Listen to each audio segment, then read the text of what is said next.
नमस्कार, बहुत स्वागत आप सभी का। जी मध्य प्रदेश छत्तीसगढ़ देख रहे हैं आप और आपके साथ मैं हूं कीर्ति दीक्षित। दोपहर के 2 बज चुके हैं, वक्त हो चला है दिन भर की बड़ी खबर आप तक पहुंचाने का। सबसे पहले बात करते हैं रायपुर की, जहां आरक्षण संशोधन विधेयक पर बड़ी खबर निकल के सामने आई है। आरक्षण संशोधन विधेयक को राज्यपाल ने लौटा दिया है। राज्यपाल ने विधानसभा को लौटाया है विधेयक और संसदीय कार्य मंत्री रविंद्र चौबे ने इस बात की जानकारी दी है। बीजेपी के दबाव में आरक्षण लागू नहीं होने दिया गया। छत्तीसगढ़ के साथ लगातार आहित हो रहा है, ये रविंद्र चौबे की तरफ से आरोप लगाया गया। तो आरक्षण संशोधन विधेयक को लेकर के इस वक्त की बड़ी खबर आप तक पहुंचा दे, जहां राज्यपाल की तरफ से आरक्षण संशोधन विधेयक को लौटा दिया गया है। तो राज्यपाल ने इस विधेयक को वापस लौटा दिया। राज्यपाल ने विधानसभा को यह विधेयक लौटाया है और आपको बता दें कि संसदीय कार्य मंत्री रविंद्र चौबे ने इसे लेकर के जानकारी भी साझा की है। बीजेपी के दबाव में आरक्षण नहीं लागू होने दिया गया। इसके साथ ही उन्होंने आरोप भी लगाया है कि छत्तीसगढ़ के साथ लगातार अहित हो रहा है। तो रविंद्र चौबे की तरफ से इस बात की जानकारी साझा की गई है। हमने देखा था कि लगातार आरक्षण संशोधन विधेयक को लेकर के सवाल खड़े हो रहे थे। बीते दिनों मुख्यमंत्री की तरफ से भी सवाल खड़ा किया गया कि 4.5 महीने का वक्त हो चुका है, लेकिन अभी तक राज्यपाल की तरफ से इसे लेकर के कोई भी प्रतिक्रिया नहीं दी जा रही है। जिसके बाद राज्यपाल विश्वभूषण हरिचंदन ने कहा कि ये पॉलिटिकल मामला है, इसको लेकर के मुख्यमंत्री से बात की जाएगी। लेकिन आज ये बड़ा अपडेट निकल के सामने आया है कि राज्यपाल ने आरक्षण संशोधन विधेयक को वापस लौटा दिया है। तो संसदीय कार्य मंत्री रविंद्र चौबे ने इस बात की जानकारी दी है। साथ ही उन्होंने बीजेपी पर आरोप लगाया है। उन्होंने कहा कि बीजेपी की वजह से आरक्षण संशोधन विधेयक पास नहीं हो पाया और साथ ही छत्तीसगढ़ के साथ अहित हो रहा है, इस बात का आरोप भी लगाया गया है। तो आरक्षण संशोधन विधेयक लगातार जिस पर संशय के बादल बरकरार थे, लेकिन आज राज्यपाल की तरफ से आरक्षण संशोधन विधेयक जो है वो वापस लौटा दिया गया है विधानसभा को और इसे लेकर के जानकारी साझा की गई है रविंद्र चौबे की तरफ से, जिन्होंने बीजेपी पर आरोप लगाया है। उन्होंने कहा कि बीजेपी के दबाव के चलते आरक्षण संशोधन विधेयक नहीं लागू किया गया और अहित हो रहा है छत्तीसगढ़ के साथ। इस बात का आरोप भी संसदीय कार्य मंत्री रविंद्र चौबे ने लगाया है। तो आरक्षण संशोधन विधेयक को लेकर के बड़ी जानकारी आप तक पहुंचा दे, जहां कांग्रेस लगातार इस कोशिश में थी कि इस बिल पर किसी तरह से राज्यपाल के हस्ताक्षर हो। चाहे तो हम बात करें पूर्व राज्यपाल अनुसुईया उइके, जब उनका कार्यकाल था तब लगातार उनसे भी इसी को लेकर के सवाल खड़े किए जा रहे थे कि आखिरकार कब इस पर हस्ताक्षर किए जाएंगे। ज्यादा जानकारी के साथ हमारे संवाददाता सत्यप्रकाश जुड़ गए हैं। सत्यप्रकाश, अब पूरी तरह से संशय के जो बादल थे वो छट चुके हैं, अब विधेयक को वापस लौटा दिया गया। बिल्कुल, देखिए, आरक्षण विधेयक को वापस विधानसभा लौटा दिया गया है राजभवन की ओर से। इस बात की जानकारी देते हुए मंत्री रविंद्र चौबे जो संसदीय कार्य मंत्री है, उन्होंने कहा कि इसकी जानकारी उन्हें भी मिली है। साथ साथ उनका यह भी कहना था कि अब आगे क्या कुछ हो सकता है, इस बाबत अब राज्य सरकार जो है वो फैसला लेगी। लेकिन सबसे बड़ी चीज है कि लंबे वक्त से ये विधेयक रुका हुआ था, कई महीने हो गए थे और उसके बाद राज्यपाल भी बदल गए, नए राज्यपाल आए, उनसे भी लगातार इसे लेकर सवाल हो रहे थे और राज्यपाल ने यह भी कहा था कि पॉलिटिकल मसला है, इस पे मुख्यमंत्री से पूछा जाना चाहिए, या उन्होंने इस पे बात करने से भी बहुत ज्यादा मना कर दिया था। लेकिन इस सबके बीच अब बड़ी खबर यही है कि विधेयक जो था आरक्षण से संबंधित वो विधानसभा को लौटा दिया गया है। अब आगे की क्या प्रक्रिया रहेगी, क्या फिर से वापस कुछ संशोधनों के साथ विधानसभा की ओर से फिर से अब जो है आने वाले वक्त। सत्यप्रकाश, लेकिन जब ये विधेयक वापस लौटाया गया तो क्या इसके साथ किसी तरह का कोई संदेश या कोई बयान या किसी तरह से कोई आधिकारिक रूप से कुछ बयान दिया गया है? देखिए, अभी तक कोई स्पष्ट जानकारी नहीं आई है कि टिप में आखिर राज्यपाल की ओर से या राजभवन सचिवालय की ओर से लिखा क्या गया है, क्योंकि अगर विधेयक लौटाया गया है तो इसमें कोई दो राय नहीं कि कुछ ना कुछ टिप राज्यपाल की ओर से, राजभवन की ओर से लिखा गया होगा। अब जैसे अभी अभी खबर ये आई है कि विधेयक लौटाया गया है, जैसे जैसे जो है इस पूरे मामले का पटाक्षेप होता जाएगा, वैसे वैसे पता चलेगा कि आखिर क्या कुछ उसमें बातें भी लिखी रही है और किन मसलों को लेकर जो है वो लौटाया गया है। लेकिन सबसे गौर करने वाली बात यह है कि जब राज्यपाल अनुसुईया उइके हुआ करती थी तो उन्होंने कई सारे बिंदुओं को लेकर राज्य सरकार से जवाब मांगा था, जी। जिस पर राज्य सरकार की ओर से जो जवाब दिया गया था उस पे अनसुईया उइके उतना संतुष्ट नहीं हुई थी कई सारे जवाबों को लेकर। अब ये देखना होगा कि क्या उन्हीं बिंदुओं में से किसी चीज को आधार बनाया गया है जी। या किसी कोर्ट के पुराने फैसले को आधार बनाया गया। आधार क्या बनाया गया है, ये अभी बातें सामने बिल्कुल, निकल के आधार आने तो अभी जानना बाकी है कि किस वजह से और क्या उसमें स्पष्ट किया गया हो जब ये विधेयक वापस लौटाया गया हो। लेकिन रविंद्र चौबे की अगर हम बात करते हैं या फिर हम पूरी कांग्रेस की अगर बात करें तो लगातार आरोप लगा रही थी कांग्रेस, और रविंद्र चौबे ने भी वही आरोप लगाया है कि बीजेपी का दबाव था और इसी वजह से अभी तक हस्ताक्षर राज्यपाल ने नहीं किए। बिल्कुल, देखिए भाजपा का इस मसले पे जो स्टैंड था उससे लेकर कांग्रेस पार्टी छत्तीसगढ़ सरकार लगातार घेरती रही है भाजपा को, और लगातार ये कहती भी रही है कि भाजपा नेताओं के ही दबाव की वजह से राज्यपाल ने इस पे हस्ताक्षर नहीं किए। खासतौर पे अनसुईया उइके जब राज्यपाल थी उस वक्त से ही ये आरोप लगाए जा रहे हैं। पिछले दिनों मुख्यमंत्री भूपेश बघेल ने एक बयान दिया था और उन्होंने कहा था कि नए राज्यपाल आ गए, उनके आए हुए भी वक्त हो गया, फिर भी अब तक जो है वो आरक्षण विधेयकों को लेकर कुछ हल नहीं हो निकल पा रहा है, आरक्षण विधेयकों पे हस्ताक्षर नहीं हो पा रहे हैं। और इसे लेकर भी हमने देखा कि खूब सियासी बयानबाजी भी हुई। भाजपा ये भी कहती नजर आई कि राज्यपाल पे दबाव बनाने की कोशिश है। तो तमाम तरह की सियासी बयानबाजी अपनी जगह है, लेकिन इस सबके बीच बड़ी खबर यही है कि अब जबकि आरक्षण संशोधन विधेयक लौटाए जाने की खबर सामने निकल के आई है, तो अब आगे इस पे क्या स्टैंड। सत्यप्रकाश, देखिए सियासत तो पहले ही इस पर गर्माती नजर आ रही थी, अब और भी ज्यादा गर्माती हुई नजर जरूर आएगी। लेकिन अब अगर हम सरकार की बात करते हैं या कांग्रेस की बात करते हैं तो कांग्रेस की तरफ से क्या कुछ वो कदम उठा सकती है ताकि ये जो बिल है वो अब क्या कोई प्रोसेस है जिसके तहत अब ये पास हो सकता है। युवाओं को लेकर के जिस तरह से हमने देखा था कि मुख्यमंत्री ने कहा कि युवाओं के साथ खिलवाड़ हो रहा है, तो क्या अभी कोई प्रोसेस है जिसके अंतर्गत अब इस बिल को लेकर के हम आगे देख सकते हैं? देखिए, ये सवाल हमने संसदीय कार्य मंत्री जो है रविंद्र चौबे उनसे भी पूछा। उनका भी ये कहना है कि कोर्ट में भी ये मामला है, तो पहले सबसे नजर जो है वो कोर्ट पे भी है कि कोर्ट आखिर इसे लेकर किस तरह के फैसले देता है या आने वाले वक्त में किस तरह की समीक्षा करता है। दूसरा मामला जो होता है अब वो विधानसभा से और सरकार से जुड़ा हुआ है, तो क्या विधानसभा का आने वाले वक्त में कोई विशेष सत्र बुलाया जा सकता है, क्या कोई नया संशोधन किया जा सकता है, टिप क्या है, राज्यपाल ने अगर कोई टिप दिया है, राजभवन ने कोई टिप दिया है तो उसे कैसे आधार बनाते हुए आगे प्रक्रियाएं की जा सकती है। ये सब आने वाले वक्त में अब सरकार की समीक्षाओं का जो है वो मसला हो जाएगा और उसके बाद फिर सरकार इस पे कोई फैसला ले पाएगी। ठीक है सत्यप्रकाश, सरकार की अगर हम बात करते हैं तो लगातार उनकी कोशिश थी कि चुनाव से पहले कहीं ना कहीं आरक्षण संशोधन विधेयक जो है वो पारित हो जाए, वो पास हो जाए, हस्ताक्षर हो जाए ताकि युवाओं को फायदा मिले। लेकिन वैसा होता हुआ नजर नहीं आया, ना तो बीते 4.5 महीने में हुआ और अब जिस तरह की स्थितियां हैं उसमें भी अभी कहीं ना कहीं असमंजस की स्थिति लगातार बरकरार है। नुकसान कितना ज्यादा होगा? देखिए, आरक्षण विधेयक पे संशोधन नहीं होने की वजह से या आरक्षण को लेकर कोई वैसा पैमाना नहीं होने की वजह से भर्तियां रुकी हुई है और लगातार छत्तीसगढ़ सरकार की ओर से इस बात को कहा जा रहा है कि दबाव पूर्वक, भाजपा के दबाव पूर्वक जो है आरक्षण संशोधन विधेयकों पे हस्ताक्षर नहीं हुआ, जिसकी वजह से आरक्षण का लाभ नहीं मिल पा रहा है और भर्तियां ऐसे में रुकी हुई है। तो कहीं ना कहीं चुनावी साल है और चुनावी साल में बड़ा मुद्दा ये जरूर बनेगा। भाजपा कांग्रेस को घेरेगी, कांग्रेस भाजपा को घेरेगी, दोनों एक दूसरे पे आरोप लगाएंगे। लेकिन सबसे बड़ा सवाल ये भी उठ रहा है कि अगर फिर से इसे अब लौटा दिया गया है, अब आगे और प्रक्रियाएं होंगी, जो देरी होगी, फिर अब जो नियुक्तियां रुकी हुई है, जो अभ्यर्थी बाट जो रहे हैं, उन्हें और कितना समय लगेगा उनको नौकरी पाने में, उनको और कितना बाट जोना लगेगा। तो उन अभ्यर्थियों को लेकर कहीं ना कहीं जो है वो उनके भीतर कहीं ना कहीं इसे लेकर एक बड़ा दुख जरूर होगा कि अब जो स्थिति बन रही है वो आगे आने वाले वक्त में और कब तक आगे जाएगी कुछ कहा नहीं जा सकता। सत्यप्रकाश, बीते दिनों मुख्यमंत्री की तरफ से पत्र भी लिखा गया था प्रधानमंत्री नरेंद्र मोदी को, क्या उसे लेकर के कोई जवाब निकल के सामने आया था? और उन्होंने कहा था कि राज्यपाल की जो भूमिका होती है उस पर भी दोबारा से विचार करने की कोशिश करनी चाहिए, जो उनके अधिकार होते हैं उस पर भी दोबारा विचार करना चाहिए। देखिए, प्रधानमंत्री की ओर से पत्र का अभी जवाब नहीं आया है। यहाँ तक कि मुख्यमंत्री भूपेश बघेल ने यह भी कहा था कि न सिर्फ अभी उन्होंने पत्र लिखा है बल्कि पहले भी जो पत्राचार हुए हैं उसके भी कोई जवाब नहीं आ रहे हैं और उससे लेकर भी उन्होंने निशाना साधा था।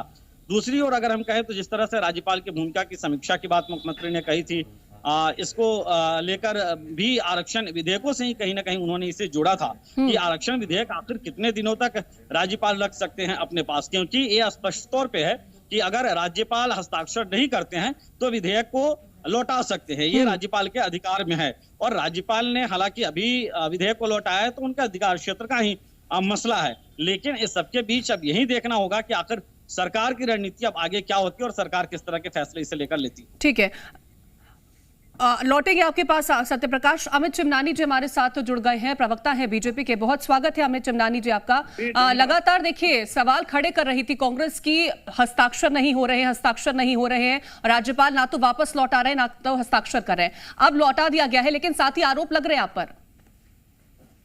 नहीं, देखिए ये बार बार प्रमाणित हो गया है कि कांग्रेस सरकार जब तक छत्तीसगढ़ में है वो आरक्षण को लागू नहीं होने देगी। पहले 58% का आरक्षण जो चल रहा था उसको रद्द किसने करवाया? कांग्रेस ने स्वयं। याचिका लगाने वाले लोग सारे कांग्रेस के नेता थे। सरकार के वकील पक्ष नहीं रख पाए। उसके बाद सुप्रीम कोर्ट में ये केस चला गया। सुप्रीम कोर्ट ने पूछा, आज भी हियरिंग है इस मामले पे, सुप्रीम कोर्ट ने पूछा सरकार से कि क्या 58% जिसे हाई कोर्ट ने रद्द किया है, क्या आप उसे स्टे करवाना चाहते हैं? तो इन्होंने कह दिया कि हम आपको बाद में बताएंगे। कितनी गंभीर बात है। 82% का एक मसौदा और तैयार हुआ था, इसी सरकार ने किया था। राज्यपाल के उस पे सिग्नेचर भी हो चुके थे, लेकिन इस सरकार ने उसको अमली जामा पहनाने नहीं दिया। वो भी रद्द करवा दिया, उस पे भी हाई कोर्ट से स्टे लगवा दिया इन्हीं के लोगों ने। और जिन्होंने लगवाया उसे राज्य मंत्री का दर्जा मिला है। राजभवन को आज इतने महीनों के बाद इस विधेयक को वापस क्यों करना पड़ा? इसीलिए कि सामान्य से 10 प्रश्नों के जवाब मांगे थे सरकार से। क्वांटिफाइबल डाटा आयोग की रिपोर्ट मांगी थी, लेकिन इस सरकार ने वो रिपोर्ट भी नहीं दी। कौन से संदूक नहीं, सरकार की तरफ से तो रिपोर्ट दी गई थी, लेकिन उन्होंने कहा कि हमने जिन बिंदुओं पे जवाब मांगा गया था उन बिंदुओं पर जवाब भी दिया, लेकिन राज्यपाल उनसे स्पष्ट तौर पर वो कहते सहमत नहीं हो पा रही हैं। राजभवन का अधिकृत बयान है ये कि जो सवाल पूछे गए थे उसका जवाब नहीं मिला। जो क्वांटिफाइबल डाटा आयोग की रिपोर्ट मांगी गई थी वो नहीं दी गई। तो आखिर क्यों नहीं दी गई? उस रिपोर्ट में ऐसा क्या है कि विधानसभा के पटल पे भी उसको नहीं रखा, उसको राजभवन में भी नहीं दिया, और विधेयक को लौटाना तो मंजूर था कांग्रेस को, लेकिन वो रिपोर्ट दिखाना उनको मंजूर नहीं था। तो आखिर ये कौन सा गोलमाल है जिसे कांग्रेस? लेकिन वो तो ये कह रहे हैं कि आप बैक साइड से जाकर के खुद दबाव बना रहे हैं और नहीं चाहते हैं कि ये विधेयक पर हस्ताक्षर हो और ये लागू हो, युवाओं को फायदा हो। 58% आरक्षण लागू करने वाले हम ही हैं 2012 में, और 6 साल तक हम उसको जारी रख पाए। हम तो कोर्ट से केस नहीं हारे, लेकिन कोर्ट से केस कौन हारा? कांग्रेस हारी। और किसकी याचिका पर केस हारा? वो सब तो कांग्रेस के नेता थे जिन्होंने आरक्षण के खिलाफ याचिकाएं लगाई थी। वो कांग्रेस के पूर्व विधायक थे, और जितने लोगों ने आरक्षण के खिलाफ याचिका लगाई, कांग्रेस ने सबको राज्य मंत्री बनाया है। तो ये तो बार बार। लेकिन सर, जब विधानसभा में पारित हुआ तो सहमति तो आपकी तरफ से भी जताई गई थी, और उसके बाद आपने समझाने की कोशिश क्यों नहीं करी? अगर क्वांटिफाइबल डेटा सरकार से मांगा था तो आप भी तो अपनी तरफ से इसमें भूमिका निभा सकते थे। हम अधिकृत रूप से लिखित में विधानसभा में इस चीज को दे चुके हैं, चूंकि विधेयक के ऊपर ही लिखा था कि इस विधेयक का आधार क्वांटिफाइबल डाटा आयोग की रिपोर्ट है। तो हमारे विधायकों ने ये मांग की कि उसको आप विधानसभा के पटल पर रखिए रिपोर्ट को, लेकिन इन्होंने विधानसभा में नहीं रखा। हमने फिर भी समर्थन किया। उसके बाद अगर राजभवन अगर मांग रहा है तो इनके पेट में कौन सा दर्द था? इन्होंने राजभवन को क्यों नहीं दी वो रिपोर्ट? ठीक है, पूछ लेती हूँ, जानकारी ले लेती हूँ। धनंजय ठाकुर जी हमारे साथ जुड़ गए हैं, कांग्रेस से प्रवक्ता हैं। बहुत स्वागत है धनंजय ठाकुर जी आपका। सर, आरोप लगा रहे हैं, अमित चिमनानी जी कह रहे हैं कि आपकी वजह से ये आरक्षण जो है वो समाप्त हुआ, आपकी वजह से जो युवा है वो आज परेशान है। देखिए, पहली तो रमन सरकार और भारतीय जनता पार्टी स्वयं नरेंद्र मोदी जी इस आरक्षण के विरोध में है, समझिएगा। पूरे देश में दिख रहा है जिस प्रकार से सरकारी संस्थाओं का निजीकरण किया जा रहा है, इसका सबसे अगर बड़ा किसी को नुकसान हो रहा है तो आरक्षित वर्ग को नुकसान हो रहा है। कई बार भाजपा के नेता और आरएसएस के लोग तो आरक्षण खत्म करने की बात कर चुके हैं, और अभी जिस प्रकार से छत्तीसगढ़ में 76% आरक्षण बिल प्रस्तुत किया गया था, पास किया गया था, और जिसे राजभवन भेजा गया था, जिसको राजभवन के आ रहे भाजपा के नेता उस आरक्षण बिल को रुकवा रहे थे, तो भारतीय जनता पार्टी का चरित्र है। भारतीय जनता पार्टी तो आरक्षित वर्गों का विरोधी है ना। और निश्चित तौर पर जो आरक्षण बिल पास हुआ एक मजबूत आरक्षण बिल था, और अभी मुझे आप सबके माध्यम से सूचना प्राप्त हुई कि उसको राजभवन ने उसको सरकार को लौटाया, तो निश्चित तौर पर राजभवन के जो बिल वापस आया है उसको परीक्षण कराकर उसको पुनः राजभवन भेजा जाएगा। और पूरा हमें उम्मीद है कि सरकार की जो मंशा है जो 76% आरक्षण देने का, वो जरूर इस राज्य जनता को मिलेगा। जी धनंजय ठाकुर जी, लेकिन लगातार तो ये कहा जा रहा है कि जो क्वांटिफाइबल डेटा लगातार आपसे राज्यपाल मांग रहे थे, जो डिटेल्स मांग रहे थे, वो आप नहीं पहुंचा पा रहे हैं। ये राज्यपाल जी को मानने का तो पहली बात अधिकार ही नहीं है, क्योंकि संवैधानिक तौर पर जो व्यवस्था है उस व्यवस्थाओं के अंतर्गत राजभवन अगर किसी चीज की जानकारी मांगता है तो जो विधेयक जाता है उसमें क्वेरी लेटर लगाकर उनको भेजना पड़ता है। उस विधेयक में सुधार कर उसे सरकार फिर पुनः भेजती है। संवैधानिक तौर पर राजभवन को इस बिल के संदर्भ में कोई जानकारी मांगने का अधिकार ही नहीं है। दूसरी बात कि राजभवन के अनुशंसा पर ही विधानसभा की सत्र पास होता है और राजभवन को पूरी जानकारी होती है जो विधेयक भी प्रस्तुत किया जाता है। ऐसे में भारतीय जनता पार्टी का ये कहना कि राजभवन ये मांग रहे तो सही किया कि भारतीय जनता पार्टी अपनी नीति स्पष्ट करे। जब उनके विधायक जो इस बिल को सदन में सहमति प्रदान किए, सदन में उसको मत प्रदान कर किए, तो क्या भारतीय जनता पार्टी के विधायकों में क्या नासमझी थी क्या? तो भारतीय जनता पार्टी अपने आरक्षण विरोधी तेज को इस प्रकार से राजभवन के आगे छुप करना अपने बचा नहीं सकती है। राजभवन का जो दायित्व है राजभवन करेगा, भाजपा अपना दायित्व निर्वहन करे। ठीक है, अमित चिमनानी जी, रिएक्शन आपका। नहीं, मैं तो हैरान हूँ जब इतनी संवैधानिक जानकारियां हैं कांग्रेस के लोगों को कि राज्यपाल को क्या करना चाहिए वो भी इनको पता है, तो फिर कोर्ट में पक्ष क्यों नहीं रख पाए? जब इतनी जानकारी है तो क्यों नहीं बचा पाए आरक्षण? और ये कह रहे हैं कि बीजेपी आरक्षण विरोधी है, तो 20 से 32% आरक्षण किसने किया था आदिवासियों का? भाजपा ने, जिसने बढ़ाया, आप उसको आरक्षण विरोधी बताते हो। जिसने 6 साल अपने कार्यकाल में कोर्ट में पक्ष रख के उसको लागू रखवाया, उसको आप आरक्षण विरोधी बताते हो। और खुद जो क्वांटिफाइबल डाटा आयोग रिपोर्ट आपसे मांगी जाती है उसको आप राजभवन को देते नहीं हो और आप ये कहते हो कि मांगने का अधिकार नहीं है। अरे विधानसभा तो सबसे बड़ा मंदिर है ना लोकतंत्र का, विधानसभा के पटल पे रख देते, क्यों नहीं रखे वहां पे? क्या विधायकों को भी मांगने का अधिकार नहीं है क्या? धनंजय ठाकुर जी,